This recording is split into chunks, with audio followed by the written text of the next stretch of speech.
Now I'll tell you the reason I'm making this webcam video basically is that my legs are restless.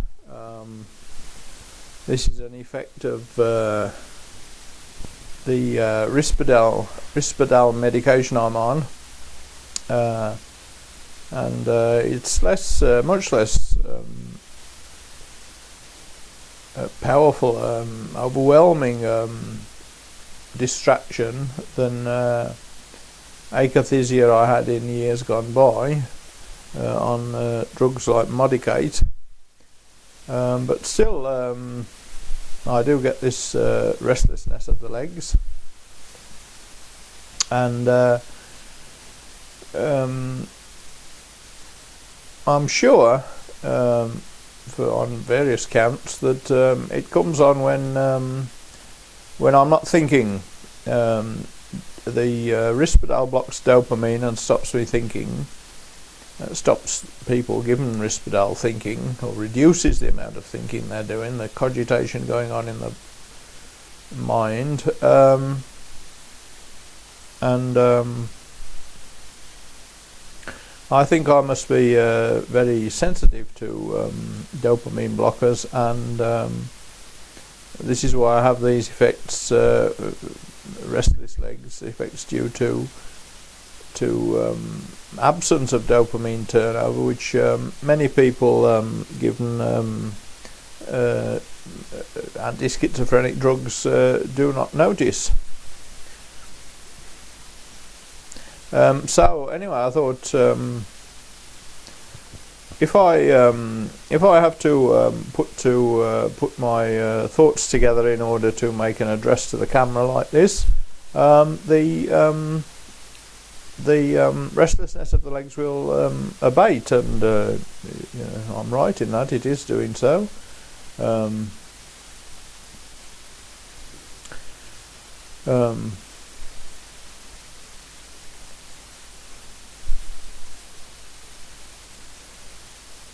I've uploaded a new piece to my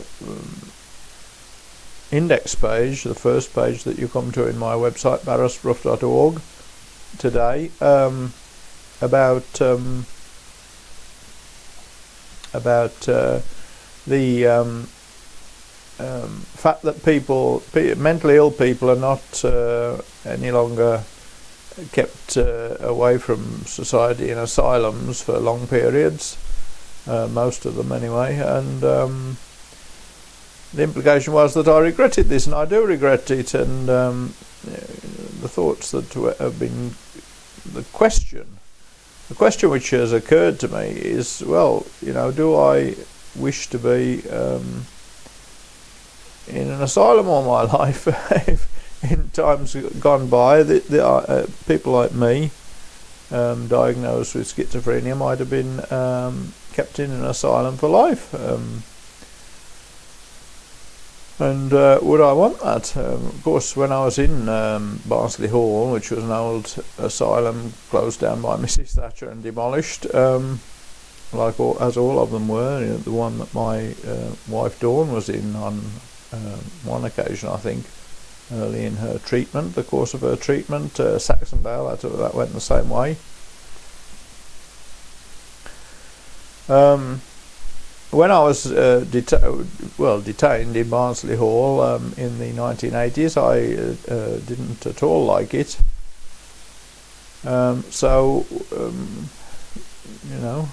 Is it not a contradiction that I imply that I regret the passing of the asylums? And the thing is, what I have found terrible has been the medication, the effects of the medication on me. And Risperdal, which I'm now on, I'm going on about it again, is that's my chiming clock, is much better than older medications, but it still isn't perfect. And there is the argument too that people who are schizophrenic have a lot of ideas in the nature of the illness, except I suppose for simple schizophrenia. But anyway, paranoid schizophrenics have a lot of ideas, and hebephrenic schizophrenics have a lot of ideas, and catatonic schizophrenics have a lot of ideas, although they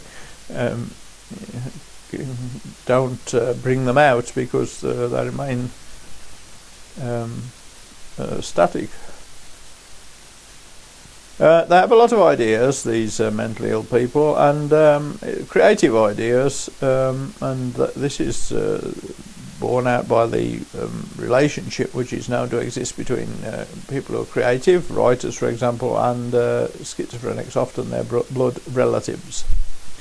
So what I'm saying is there is an argument that schizophrenia should not be treated, because schizophrenics have a lot of creative ideas. If they can be,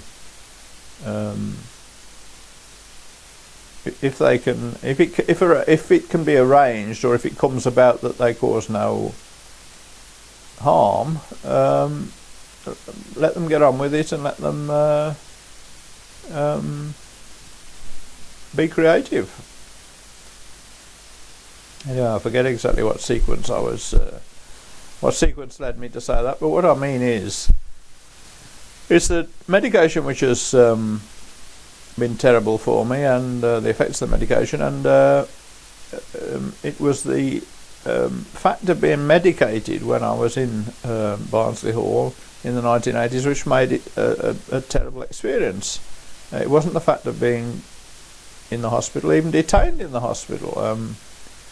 So anyway, my answer to the question I sort of posed to myself, pointing out the seeming paradox that I seem to be saying, asylums are good, and I wish I were in an asylum, sort of thing, as against hating it when I was detained in Barrass-Brough Hall in the 1980s.